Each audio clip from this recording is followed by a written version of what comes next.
ഓം നമഃ ശിവായ. ഓം നമോ ഭഗവതേ വാസുദേവായ. ഓം നമോ നാരായണായ. കഴിഞ്ഞ ക്ലാസ്സിൽ 75-ാമത്തെ ശ്ലോകം വരെയാണ് നമ്മൾ നോക്കിയത്. ഇനി നമുക്ക് 76-ാമത്തെ ശ്ലോകം നോക്കാം. ഭൂതാവാസോ വാസുദേവഃ സർവാസു നിലയോ നലഃ ദർപ്പഃ ദർപ്പദോ ദൃപ്തോ ദുർധരോധാപരാജിതാഃ. ഭൂതാവാസോ വാസുദേവഃ സർവാസു നിലയോ നലഃ ദർപ്പഃ ദർപ്പദോ ദൃപ്തോ ദുർധരോധാപരാജിതാഃ. ഇനി നമുക്ക് ഇതിലെ പദങ്ങളും അവയുടെ അർത്ഥവും ഒന്ന് നോക്കാം. ഭൂതാവാസഃ, ഭൂതാവാസഃ സർവഭൂതങ്ങൾക്കും നിവാസസ്ഥാനമായവൻ. ഭവിച്ചത് ഭൂതം, വസിക്കുന്നിടം വാസം.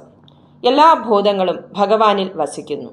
എല്ലാത്തിനും പ്രഭവസ്ഥാനവും ആധാരവും ആശ്രയവും ആണ് മഹാവിഷ്ണു. എല്ലാ ഭൂതങ്ങളിലും വസിക്കുന്നവൻ. ഭൂതമെന്നാൽ ജീവജാലങ്ങൾ. അപ്പോൾ എല്ലാ ജീവജാലങ്ങളിലും വസിക്കുന്നവൻ. ഭൂതാവാസഃ. അടുത്ത നാമം വാസുദേവഃ. വാസുദേവഃ ഭഗവാന്റെ 695-ാമത്തെ നാമം വാസുദേവഃ എന്നുള്ളത് നമ്മൾ കഴിഞ്ഞ നാമത്തിൽ കണ്ടിരുന്നു. മായ കൊണ്ട് ജഗത്തിനെ മറയ്ക്കുന്നവൻ. മായ കൊണ്ട് ജഗത്തിനെ മറയ്ക്കുന്നവൻ. പ്രപഞ്ചത്തെ മുഴുവൻ തന്റെ മായ കൊണ്ട് മറച്ചവൻ. സൂര്യൻ തന്റെ രശ്മികൾ കൊണ്ടാണെങ്കിൽ ഭഗവാൻ മായ കൊണ്ട് ജഗത്തിനെ ആവരണം ചെയ്യുന്നു. എല്ലാ ഭൂതങ്ങൾക്കും അധിവാസവും എല്ലാ ഭൂതങ്ങളിലും വസിക്കുന്നവനും എല്ലാത്തിനെയും അനുഗ്രഹിക്കുന്നവനുമായ ഞാൻ ലോകത്തിന്റെ ആത്മാവാകുന്നു, വാസുദേവനാകുന്നു. അടുത്ത നാമം 710 സർവാസു നിലയഃ. സർവ അസു നിലയഃ. സർവാസു നിലയഃ എല്ലാത്തിലും സ്ഥിതി ചെയ്യുന്നവൻ. എല്ലാ അസുക്കളും പ്രാണങ്ങൾക്കും ആശ്രയമായ നിലയമായിട്ടുള്ളവൻ. അസു എന്നാൽ പ്രാണൻ അല്ലെങ്കിൽ ജീവാത്മാവ്. എല്ലാ പ്രാണനും ആധാരമായിട്ടുള്ളത് മഹാവിഷ്ണുവാണ്. പ്രളയകാലത്ത് എല്ലാം ഭഗവാനിൽ ലയിക്കുന്നു. അതിനാൽ ഭഗവാനെ സർവാസു നിലയൻ എന്ന് പറയപ്പെടുന്നു. അടുത്ത നാമം 711 അനലഹ. അനലഹ അളവറ്റ സമ്പത്തും ശക്തിയും ഉള്ളവൻ. ശക്തി സമ്പത്തുകളുടെ അലംഭാവമില്ലാത്തവൻ. ഭഗവാന്റെ വിഭൂതികൾക്കും ശക്തികൾക്കും പര്യാപ്തിയില്ല. പൂർത്തി എന്ന അവസ്ഥയും ഇല്ല. കാരണം ഒന്നിനും അവസാനമില്ല. അതുതന്നെ അനന്ത വിഭൂതിമാനാണ് അനന്തശായിയായ ഭഗവാൻ മഹാവിഷ്ണു. എല്ലാ പ്രപഞ്ച പ്രവർത്തനങ്ങളും നടക്കുന്നത് ഭഗവാന്റെ ശക്തി കൊണ്ടാണ്. ഭഗവാന് മറ്റൊരു ശക്തി ആവശ്യമില്ല. ഭഗവാന്റെ ഇച്ഛയെ ആർക്കും തടയാനും ആവില്ല. ഭഗവത് പ്രസാദം കൊണ്ട് ഉണ്ടാകുന്ന സമ്പത്തായാലും ഭഗവത് കോപം കൊണ്ടുണ്ടാകുന്ന വിപത്തായാലും അത് സംഭവിക്കുക തന്നെ ചെയ്യും. അടുത്ത നാമം 712 ദർപ്പഃ. ദർപ്പഃ അധർമ്മികളുടെ ദർപ്പം നശിപ്പിക്കുന്നവൻ. ദർപ്പം എന്നാൽ അഹങ്കാരം. അധർമ്മികളുടെ അഹങ്കാരത്തെ നശിപ്പിക്കുന്നവൻ അല്ലെങ്കിൽ ദർപ്പത്തെ നശിപ്പിക്കുന്നവൻ. താൻ മറ്റുള്ളവരെക്കാൾ മേന്മയുള്ളവൻ എന്ന് ചിന്തിക്കുന്ന അഹംഭാവമാണ് ദർപ്പം. ദർപ്പം പാപത്തിലേക്കും കാമത്തിലേക്കും നയിക്കും. ഭഗവാൻ ദർപ്പത്തെ നശിപ്പിക്കുന്നവനുമാണ്. അടുത്ത നാമം 713 ദർപ്പദഃ. ദർപ്പദഃ സജ്ജനങ്ങൾക്ക് ദർപ്പത്തെ നൽകുന്നവൻ. അഹംബോധം നൽകുന്നവൻ. താൻ ആരെന്നും തന്റെ കർത്തവ്യം ധർമാനുസൃതമായി അനുഷ്ഠിക്കേണ്ടത് എങ്ങനെയെന്നും ആ ബോധം അവർക്ക് കൊടുത്ത് അനുഗ്രഹിക്കുകയും ചെയ്യുന്നവൻ. ദർപ്പത്തെ നശിപ്പിക്കുന്നവൻ എന്നും പറയാം. തന്റെ ഭക്തരുടെ അഹങ്കാരത്തെ നശിപ്പിച്ച് അവരെ തന്നിലേക്ക് ആകർഷിക്കുന്നവൻ ഭഗവാൻ. 714-ാമത്തെ നാമം ദൃപ്തഃ. ദൃപ്തഃ സന്തുഷ്ടിയോട് കൂടിയവൻ അല്ലെങ്കിൽ അഹങ്കാരമില്ലാത്തവൻ. ആത്മസ്വരൂപമായ അമൃതരസത്തെ ആസ്വദിക്കുക നിമിത്തം സന്തുഷ്ടനായവൻ. ചിദാനന്ദമെന്നും പരമാനന്ദമെന്നും ഋഷിമാർ വർണ്ണിക്കുന്ന ശുദ്ധജ്ഞാനത്തിൽ നിന്നുണ്ടാകുന്ന ആനന്ദാനുഭൂതിയുള്ളവൻ. ദൃപ്തഃ. അടുത്ത നാമം ദുർധരഃ. ദുർധരഃ ധരിക്കാനാകാത്തവൻ, ഉൾക്കൊള്ളാനും ഉള്ളിൽ നിലനിർത്താനും ആകാത്തവൻ. യോഗികൾക്ക് പോലും ശരിയായ ധ്യാന രൂപത്തെ പ്രാപിക്കുവാൻ പ്രയാസമുള്ളവൻ. ദുർധരഃ, ധരിക്കാൻ ആകാത്തവൻ. അടുത്ത നാമം അപരാജിതഃ. അപരാജിതഃ 716 നാമമാണ്. അപരാജിതഃ, പരാജയം ഇല്ലാത്തവൻ. അപരാജിതനാണ്, പരാജയം ഒരിക്കലുമില്ല. പരാജയപ്പെടുത്താൻ ആകാത്തവൻ, എപ്പോഴും എല്ലായിടത്തും വിജയിക്കുന്നവൻ. അപരാജിതഃ. ഇനി നമുക്ക് ഈ ശ്ലോകം ഒന്ന് ചൊല്ലി നോക്കാം. ഭൂതാവാസോ വാസുദേവഃ സർവാസു നിലയോ നലഃ ദർപ്പഃ ദർപ്പദോ ദൃപ്തോ ദുർധരോധാപരാജിതഃ. ഭൂതാവാസോ വാസുദേവഃ സർവാസു നിലയോ നലഃ ദർപ്പഃ ദർപ്പദോ ദൃപ്തോ ദുർധരോധാപരാജിതഃ. അടുത്തത് 77 ശ്ലോകം. വിശ്വമൂർത്തിർമഹാമൂർത്തിർദീപ്തമൂർത്തിരമൂർത്തിമാൻ അനേകമൂർത്തിരവ്യക്തഃ ശതമൂർത്തിഃ ശതാനന. വിശ്വമൂർത്തിർമഹാമൂർത്തിർദീപ്തമൂർത്തിരമൂർത്തിമാൻ അനേകമൂർത്തിരവ്യക്തഃ ശതമൂർത്തിഃ ശതാനന. അടുത്ത നാമം 717. വിശ്വമൂർത്തിഃ. വിശ്വമൂർത്തിഃ, സർവാത്മകനാകയാൽ വിശ്വമാകുന്ന ശരീരത്തോടു കൂടിയവൻ. വിശ്വത്തിലെ ഓരോ അണുവും ഭഗവാന്റെ മൂർത്തിയാണ്. ഓരോ സൂക്ഷ്മകണത്തിലും ഭഗവാന്റെ ചൈതന്യം കുടികൊള്ളുന്നു, അല്ലെങ്കിൽ ഭഗവാന്റെ ചൈതന്യം സ്ഥിതി ചെയ്യുന്നു.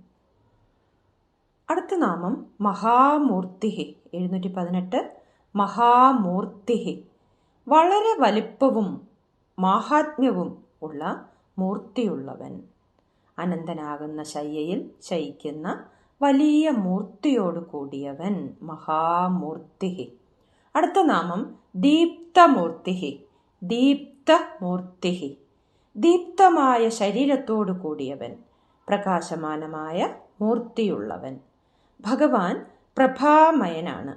ഭഗവാന്റെ പ്രകാശത്തിന്റെ അല്പാംശം കൊണ്ടാണ് സൂര്യചന്ദ്രാദികൾ പ്രകാശിക്കുന്നത്. ദീപ്തമായ ശരീരത്തോടു കൂടിയവൻ ദീപ്തമൂർത്തിഃ. അടുത്ത നാമം 720. അമൂർത്തിമാൻ. അമൂർത്തിമാൻ, മൂർത്തി ഇല്ലാത്തവൻ. അമൂർത്തിമാൻ. ഭഗവാൻ വിശ്വമൂർത്തിയും മഹാമൂർത്തിയും ദീപ്തമൂർത്തിയും അനേകമൂർത്തിയും ആണ്. ഭഗവാൻ അമൂർത്തിമാനും അവ്യക്തനുമാണ്. അങ്ങനെയുള്ള ആ ഭഗവാൻ അമൂർത്തിമാൻ എന്ന് അറിയപ്പെടുന്നു. അടുത്ത നാമം അനേകമൂർത്തി. 721. അനേകമൂർത്തി, അവതാര രൂപത്തിൽ അനേകമൂർത്തികൾ ധരിച്ചവൻ. മത്സ്യം, കൂർമ്മം, വരാഹം മുതലായ നമുക്കറിയാമല്ലോ അവതാരങ്ങൾ, ഭഗവാൻ എടുത്തിട്ടുള്ളതായ ആ അവതാരങ്ങൾ. അങ്ങനെ അനേകം അവതാരങ്ങൾ എടുത്തിട്ടുള്ളതായ ആ ഭഗവാൻ, ഭഗവാന്റെ മൂർത്തികൾ, അവതാര രൂപത്തിൽ അനേകം മൂർത്തികൾ ധരിച്ചവൻ. അടുത്ത നാമം അവ്യക്തഃ. അവ്യക്തഃ 722 നാമം അവ്യക്തഃ, വ്യക്തനല്ലാത്തവൻ. അനേക മൂർത്തികളുണ്ടെങ്കിലും ഇന്ന പ്രകാരത്തിലാണെന്ന് വ്യക്തമല്ലാത്തവൻ. ഇന്ദ്രിയങ്ങൾ കൊണ്ട് അറിയാവുന്നവയാണ് വ്യക്തമായത്. വളരെ പരിമിതമായ പ്രവർത്തന ശക്തിയെ നമ്മുടെ ഇന്ദ്രിയങ്ങൾക്കുള്ളൂ. ആ ഇന്ദ്രിയങ്ങളിലൂടെ പ്രപഞ്ചത്തിൻ്റെ അല്പമായ അംശത്തെക്കുറിച്ച് നാം അറിയുന്നുള്ളൂ. ആ അറിവുകൾ കൊണ്ടൊന്നും ഭഗവാനെ പൂർണ്ണമായും അറിയാൻ സാധിക്കുകയില്ല. അതിനാൽ ഭഗവാൻ അവ്യക്തനായി തന്നെ തുടരും.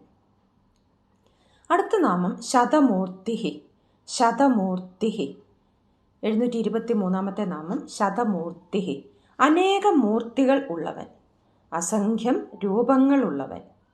721 നാമത്തിൽ നമ്മൾ പഠിച്ചിരുന്നു അനേകമൂർത്തി. ഇവിടെ ശതമൂർത്തി. ശതമൂർത്തിഃ, അനേകം എന്നതിന് പകരം ശതം എന്ന് പറയുന്നു. അനേകമൂർത്തിഃ. ഇവിടെ നമ്മുടെ 723 നാമം ശതമൂർത്തിഃ. ഇനി അടുത്തത് 724 നാമം ശതാനന്ദ. ശതാനന്ദ, അനേകം മുഖങ്ങളുള്ളവൻ. ശതാനന്ദ, നൂറുകണക്കിന് മുഖങ്ങൾ ഉള്ളവൻ.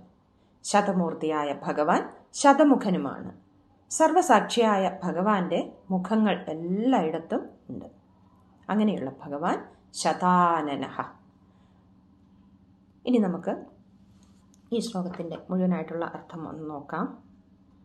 വിശ്വമാകുന്ന ശരീരത്തോടു കൂടിയവനും വളരെ വലിയ ശരീരമുള്ളവനും തേജസ്സോടു കൂടിയ ശരീരമുള്ളവനും രൂപമോ ശരീരമോ ഇല്ലാത്തവനും ധർമ്മ സംസ്ഥാപനത്തിന് വേണ്ടി പല അവതാരങ്ങളും എടുത്തവനും ശരീര മനോബുദ്ധികൾക്ക് അതീതന ആയതിനാൽ ഇന്ന വിധം ആണെന്ന് പറയുവാൻ പ്രയാസമുള്ള അവ്യക്തനായവനും നൂറുകണക്കിന് ശരീരം ഉള്ളവനും നൂറുകണക്കിന് മുഖമുള്ളവനുമായ ഭഗവാൻ മഹാവിഷ്ണുവിനെ ഞാൻ നമസ്കരിക്കുന്നു. ഇനി നമുക്ക് ഈ ശ്ലോകം ഒന്നുകൂടി ഒന്ന് ചൊല്ലി നോക്കാം. വിശ്വമൂർത്തിർ മഹാമൂർത്തിർ ദീപ്തമൂർത്തിരമൂർത്തിമാൻ അനേകമൂർത്തിരവ്യക്ത ശതമൂർത്തി ശതാനന. ഇനി നമുക്ക് 78 ശ്ലോകം നോക്കാം. ഏകോ നൈക സവഖ കിം യത്തത് പദമനുത്തമം ലോകബന്ധുർലോകനാഥോ മാധവോ ഭക്തവത്സല. ഏകോ നൈക സവഖ കിം യത്തത് പദമനുത്തമം ലോകബന്ധുർലോകനാഥോ മാധവോ ഭക്തവത്സല. ഇനി ഇതിലെ പദങ്ങൾ നമുക്ക് നോക്കാം. ഏകോ, ഏകഃ, ഏകഃ, തന്നിൽ നിന്ന് വേറെയായി മറ്റാരും ഇല്ലാത്തവൻ. സർവാധാരവും സർവവ്യാപ്തവുമായ ബ്രഹ്മം സ്വരൂപമായവൻ. സജാതീയവും വിജാതീയവുമായ സ്വഗതവുമായ വ്യത്യാസങ്ങൾ ഇല്ലാത്തവൻ. യാതൊരു ഭേദവും യാതൊരു വ്യത്യാസവും ഇല്ലാത്തവൻ. അടുത്ത നാമം നൈകഃ. നൈകഃ, ന ഏക. 726 നാമം ന ഏക, നൈകഃ, ഏകനല്ലാത്തവൻ. ഏകനാണെങ്കിലും അനേകനായി വർദ്ധിക്കുന്നവൻ. മായ കൊണ്ട് ഒന്നിലധികം രൂപങ്ങൾ ഉള്ളവൻ. അടുത്ത നാമം 727 സവഹ. സവഹ, സോമരസം അർപ്പിച്ച് നടത്തുന്ന യാഗമാണ് സവം. സോമം ഉൽപ്പാദിപ്പിക്കപ്പെടുന്ന സവം എന്ന യജ്ഞത്തിന്റെ സ്വരൂപമായിട്ടുള്ളവൻ സവഹ. അടുത്ത നാമം 728 കഹ. കഹ, സുഖരൂപനായി സ്തുതിക്കപ്പെടുന്നവൻ. ഭക്തർക്ക് സുഖം പ്രദാനം ചെയ്യുന്നവൻ. അടുത്ത നാമം 729 കിം. കിം, എന്ത്, എങ്ങനെ, എവിടെ നിന്ന്, എന്തുകൊണ്ട് എന്നിങ്ങനെയുള്ള ചോദ്യങ്ങളാണ് ഈ പദം കൊണ്ട് അർത്ഥമാക്കുന്നത്. സർവ പുരുഷാർത്ഥ രൂപനാകയാൽ പുരുഷാർത്ഥങ്ങൾ ധർമ്മം, അർത്ഥം, കാമം, മോക്ഷം എന്നിവയാണ് പുരുഷാർത്ഥങ്ങൾ. സർവ പുരുഷാർത്ഥ രൂപനാകയാൽ ബ്രഹ്മം തന്നെ കിം ശബ്ദം കൊണ്ട് വിചാരിക്കപ്പെടുവാൻ അർഹനായവൻ. കിം. അടുത്ത നാമം യത്. 730 നാമം യത്. ഏത് എന്ന് അർത്ഥമുള്ള സർവനാമം. ഇതിനു മുമ്പുള്ള നാമങ്ങളിൽ പറഞ്ഞതുപോലെ കഹ, കിം എന്നീ ചോദ്യങ്ങൾക്കുള്ള ഉത്തരം പോലെ തന്നെ ഇതിനുള്ള ഉത്തരവും ഒന്നേയുള്ളൂ, ബ്രഹ്മം. സ്വതസിദ്ധമായ വസ്തുവിനെ പറ്റി പറയുന്ന യച്ഛ ശബ്ദം കൊണ്ട് നിർദ്ദേശിക്കപ്പെട്ടവൻ യത്. അടുത്ത നാമം 731 തത്. തത്. തത് എന്നാൽ അത് എന്ന് അർത്ഥം. യത് എന്ന ചോദ്യത്തിന്റെ ഉത്തരമാണ് തത്. അപ്പൊ ഇതിന് മുമ്പിലത്തെ നാമമായ 730 നാമമായ യത് എന്ന ആ ചോദ്യത്തിന്റെ ഉത്തരമാണ് തത്. ഏതൊന്നാണോ അത് എന്ന ചോദ്യത്തിന്റെ ഉത്തരമാണ് തത്. ബ്രഹ്മത്തിനെ നിർദ്ദേശിക്കപ്പെടുന്ന തച്ഛ ശബ്ദം കൊണ്ട് നിർദ്ദേശിക്കപ്പെടുന്നവൻ. അടുത്ത നാമം 732 പദമനുത്തമ. പദമനുത്തമം. പദം പ്ലസ് അനുത്തമം. പദം പ്ലസ് അനുത്തമം. പദമനുത്തമം. പദം എന്നാൽ വാക്ക്, പദവി, സ്ഥാനം എന്നൊക്കെയാണ് അർത്ഥം. അനുത്തമം എന്നാൽ സർവശ്രേഷ്ഠം, കൂടുതൽ ഉത്തമമായിരുന്നു, ഇല്ലാത്തത് മോക്ഷേച്ഛുക്കളാൽ പ്രാപിക്കപ്പെടുന്നതാകയാൽ ബ്രഹ്മം പദമാകുന്നു. അതിനേക്കാൾ ഉത്കൃഷ്ടമായ യാതൊന്നുമില്ലാത്തതിനാൽ അത് അനുത്തമവും ആണ്. ബ്രഹ്മവും അനുത്തമവുമായവൻ പദമനുത്തമം. അടുത്ത നാമം ലോകബന്ധു. ലോകബന്ധു 733 നാമമാണ് ലോകബന്ധു. ലോകത്തിന് ബന്ധുവായവൻ. ലോകത്തിന് ബന്ധുവായവൻ. സകല ലോകങ്ങളും ബന്ധിക്കപ്പെട്ടിരിക്കുന്നു. സകല ലോകങ്ങളും ബന്ധിക്കപ്പെട്ടിരിക്കുന്ന പരമാത്മസ്വരൂപൻ. ബന്ധു എന്ന പദത്തിന് ബന്ധിക്കപ്പെട്ടവൻ, കെട്ടപ്പെട്ടവൻ എന്നാണ് അർത്ഥം. സ്നേഹം കൊണ്ടുള്ള ബന്ധം, രക്തബന്ധം, യജമാനനും ഭൃത്യനും തമ്മിലുള്ള ബന്ധം, ഗുരുവും ശിഷ്യനും തമ്മിലുള്ള ബന്ധം, ഇങ്ങനെ ബന്ധങ്ങൾ പലതരത്തിലാണ്. അടുത്ത നാമം 734 ലോകനാഥഃ. ലോകനാഥഃ ലോകത്തിന് നാഥനായവൻ. ലോകത്തിന് നാഥനായവൻ, ലോകരാൽ യാചിക്കപ്പെടുന്നവനാകയാൽ ലോകനാഥൻ. ലോകത്തിന്റെ പിതാവും മാതാവും പിതാമഹനും ഗുരുവുമായ ഭഗവാൻ ലോകത്തിന് ഹിതം ആശംസിക്കുന്നവനാകയാലും ലോകനാഥനാണ്. ലോകങ്ങളുടെ നിയമനം, ആശ്വസിപ്പിക്കൽ, ശാസനം എന്നിവയെ ചെയ്യുന്നവനാണ് ലോകനാഥഃ. അടുത്ത നാമം മാധവഃ. 735 നാമം മാധവഃ. മധു എന്ന യാദവന്റെ വംശത്തിൽ, മധുവംശത്തിൽ ജനിച്ചവൻ. മധു എന്ന പോലെ എല്ലാവർക്കും ആസ്വാദ്യവും ഹിതകരവുമായ മാഹാത്മ്യങ്ങൾ ഉള്ളവനാകയാൽ മാധവൻ. അടുത്ത നാമം ഭക്തവത്സലഃ. ഭക്തവത്സലഃ ഭക്തന്മാരിൽ വാത്സല്യമുള്ളവൻ. ഭക്തന്മാരിൽ വാത്സല്യമുള്ളവൻ. തൻ്റെ മക്കളുടെ തെറ്റുകൾ ക്ഷമിച്ച് ഉപദേശത്തിലൂടെയും മാതൃകകളിലൂടെയും അത്യാവശ്യമുള്ളപ്പോൾ ശിക്ഷിച്ചും ഭഗവാൻ ലോകത്തെ രക്ഷിക്കുന്നു. ഭഗവാൻ തൻ്റെ കരുണാകടാക്ഷങ്ങളാൽ ഭക്തനെ സംരക്ഷിക്കുന്നു. ഭക്തവത്സലഃ. രണ്ടാമതൊന്നുമില്ലാത്ത ഏകനായവനും മായയെ അവലംബിച്ച് വിവിധ രൂപങ്ങൾ എടുക്കുന്നവനും സോമലതയുടെ രസമെടുക്കുന്ന യജ്ഞസ്വരൂപനായവനും ആനന്ദസ്വരൂപനായവനും ബ്രഹ്മസ്വരൂപനായവനും നിത്യവും സത്യവുമായ പ്രപഞ്ച കാരണമായവനും ബ്രഹ്മമായവനും മോക്ഷേച്ഛുക്കൾക്ക് അത്യുത്തമമായ പ്രാപ്യസ്ഥാനമായവനും സമസ്ത ജീവജാലങ്ങളുടെയും ബന്ധുവായവനും സമസ്ത ലോകത്തിൻ്റെയും നാഥനായവനും മധുവംശത്തിൽ ജനിച്ചവനും ഭക്തന്മാരോട് വാത്സല്യം ഉള്ളവനുമായ മഹാവിഷ്ണുവിനെ ഞാൻ നമസ്കരിക്കുന്നു. ഇനി നമുക്ക് ഈ ശ്ലോകം ഒന്നുകൂടി ചൊല്ലി നോക്കാം. ഏകോ നൈക സവകിം യത്തത് പദമനുത്തമം ലോകബന്ധുർലോകനാഥോ മാധവോ ഭക്തവത്സല. അടുത്ത ശ്ലോകം 79. സുവർണവർണോ ഹേമാംഗോ വരാംഗശ്ചന്ദനാംഗതി വീരഹാവിഷമശൂന്യോ ഘൃതാശീരചലശ്ചല. സുവർണവർണോ ഹേമാംഗോ വരാംഗശ്ചന്ദനാംഗതി വീരഹാവിഷമശൂന്യോ ഘൃതാശീരചലശ്ചല. ഇനി ഇതിലെ പദങ്ങളും അവയുടെ അർത്ഥവും നമുക്കൊന്ന് നോക്കാം. സുവർണവർണഃ. സുവർണവർണഃ ഭഗവാന്റെ 737 നാമമാണ് സുവർണവർണഃ. സുവർണത്തിന്റെ നിറമുള്ളവൻ, സ്വർണവർണ്ണമുള്ളവൻ. അടുത്ത നാമം ഹേമാംഗഃ. ഹേമാംഗഃ ഹേമം എന്നാൽ സ്വർണം. സ്വർണമയമായ അവയവങ്ങളുള്ളവൻ. സ്വർണമയമായ അവയവങ്ങൾ ഉള്ളവൻ. അടുത്ത നാമം 739 വരാംഗഃ.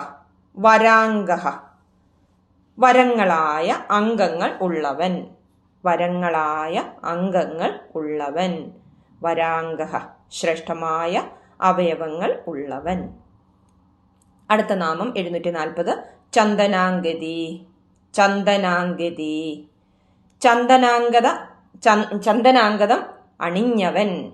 ചന്ദനവും അംഗതവും അണിഞ്ഞവൻ. ചന്ദനാംഗതി. അടുത്ത നാമം 741 വീരഹ. വീരഹ വീരന്മാരെ ഹനിക്കുന്നവൻ.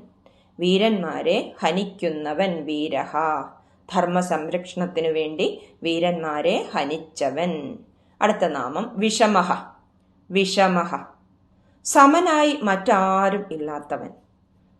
സമാനാധിക വർജിതൻ. ഏതെങ്കിലും കാര്യത്തിൽ ഭഗവാനോട് തുല്യതയുള്ളവനായി ആരും തന്നെ ഇല്ലാത്തതിനാൽ വിഷമൻ എന്ന നാമം. സമനായി മറ്റാരും ഇല്ലാത്തവൻ വിഷമഹ. അടുത്ത നാമം ശൂന്യഹ. ശൂന്യഹ ശൂന്യത രൂപമായവൻ. ഒന്നും ഇല്ലാത്ത അവസ്ഥയാണ് ശൂന്യത. വസ്തുത്വം തീരെ ഇല്ലാത്ത അവസ്ഥ. ഇന്ദ്രിയങ്ങൾക്കും മനസ്സിനും ബുദ്ധിക്കും വിഷയമായ ഒന്നും ഇല്ലാത്ത അവസ്ഥയാണ്. ഒരു വിധത്തിലുള്ള വിശേഷവും ഇല്ലാത്തവൻ ശൂന്യഹ. അടുത്ത നാമം ഘൃതാശി. ഘൃതാശീഹി ഘൃതം അശിക്കുന്നവൻ. ഘൃതങ്ങളായ വികളിതങ്ങളായ ആശിസുകളോട് കൂടിയവൻ. ഘൃതങ്ങളായ അല്ലെങ്കിൽ വികളിതങ്ങളായ ആശിസുകളോട് കൂടിയവൻ. ഭഗവാന്റെ ആശിസുകളും അനുഗ്രഹവും സദാ ഭക്തരിലേക്ക് ഒഴുകിക്കൊണ്ടിരിക്കുന്നതിനാൽ വികളിതങ്ങളായ ആശിസുകളോട് കൂടിയവൻ ഘൃതാശി. അടുത്ത നാമം അചലഹ. അചലഹ ചലനമില്ലാത്തവൻ. അചലഹ ചലനം ഇല്ലാത്തവൻ. ഇളക്കമോ മാറ്റമോ നാശമോ ഒന്നും തന്നെ ഇല്ലാത്തവൻ. അവ്യയഃ. സ്ഥാണുഃ. ശാശ്വതഃ. സ്ഥിരഃ. ഇങ്ങനെ പല നാമങ്ങളിലും നമ്മൾ ഭഗവാന്റെ നാമങ്ങൾ ഇതിനു മുമ്പുള്ള ശ്ലോകങ്ങളിൽ നമ്മൾ കണ്ടു കഴിഞ്ഞു. ഭഗവാന്റെ ഓരോ നാമങ്ങൾ ഇവിടെ അചലഹ അതേ അർത്ഥം തന്നെയാണ് വരുന്നത്. ഭഗവാൻ അജനാണ്, ജനനമില്ലാത്തവനാണ്. നമ്മൾ നേരത്തെയുള്ള ശ്ലോകങ്ങളിൽ ഇത് പഠിച്ചിട്ടുണ്ട്. നിത്യനാണ് ഭഗവാൻ, ശാശ്വതനാണ്, അചല ആണ്, അചലനാണ്, ചലനമില്ലാത്തവനാണ്. ഇനി അടുത്ത നാമം ചലഹ. ചലഹ 746 നാമം ചലഹ. 745 നാമം അചലഹ. അതിന് നേരെ ഓപ്പോസിറ്റ് ആണ് ഇവിടെ ചലഹ. 746 നാമം ചലഹ ചലിക്കുന്നവൻ, വായുവിന്റെ രൂപത്തിൽ ചലിക്കുന്നവൻ. നമ്മൾ ഇതിന് തൊട്ട് മുമ്പ് പഠിച്ച ആ അചലഹ എന്നതിന്റെ നേരെ വിപരീതമാണ് ചലഹ. ഇവിടെ 746 നാമം ചലഹ, ഇതിനു മുമ്പ് പഠിച്ചത് അചലഹ.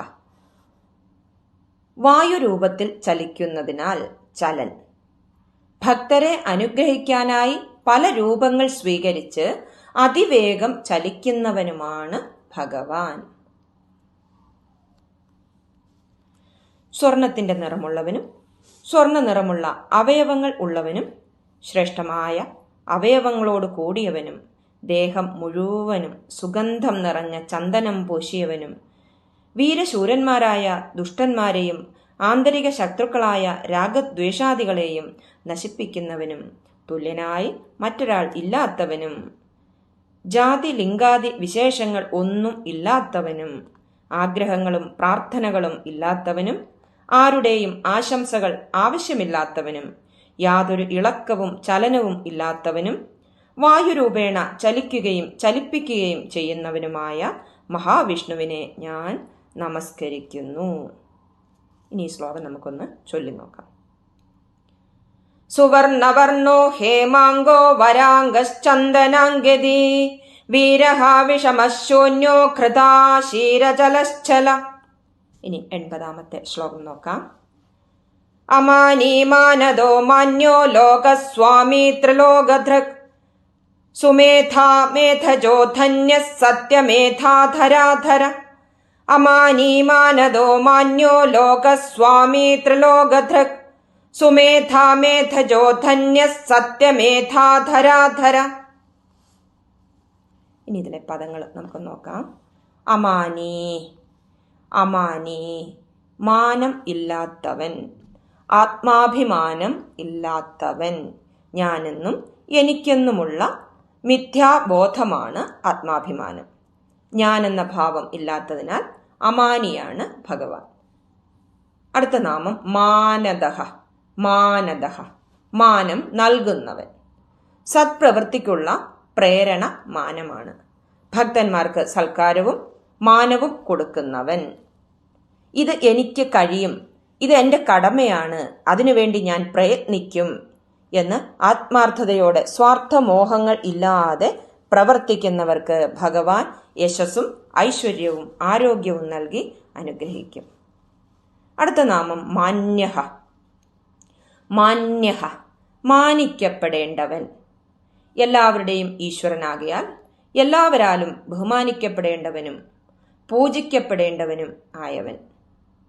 ലോകത്തിൻ്റെ സൃഷ്ടിസ്ഥിതി ലയങ്ങൾക്ക് കാരണഭൂതനും അമാനിയും ശിഷ്ടർക്കു മാനം നൽകുന്നവനും ദുരഭിമാനത്തെ നശിപ്പിക്കുന്നവനുമായ ഭഗവാനെ മാനിക്കുന്നവൻ, എല്ലാവരാലും മാനിക്കപ്പെടുന്നവൻ. മാന്യഃ. അടുത്ത നാമം 750. ലോകസ്വാമി. ലോകസ്വാമി, എല്ലാ ലോകങ്ങൾക്കും ഈശ്വരൻ, 14 ലോകങ്ങളുടെയും ഈശ്വരനായവൻ. ലോകസ്വാമി. അടുത്ത നാമം ത്രിലോകധൃക്.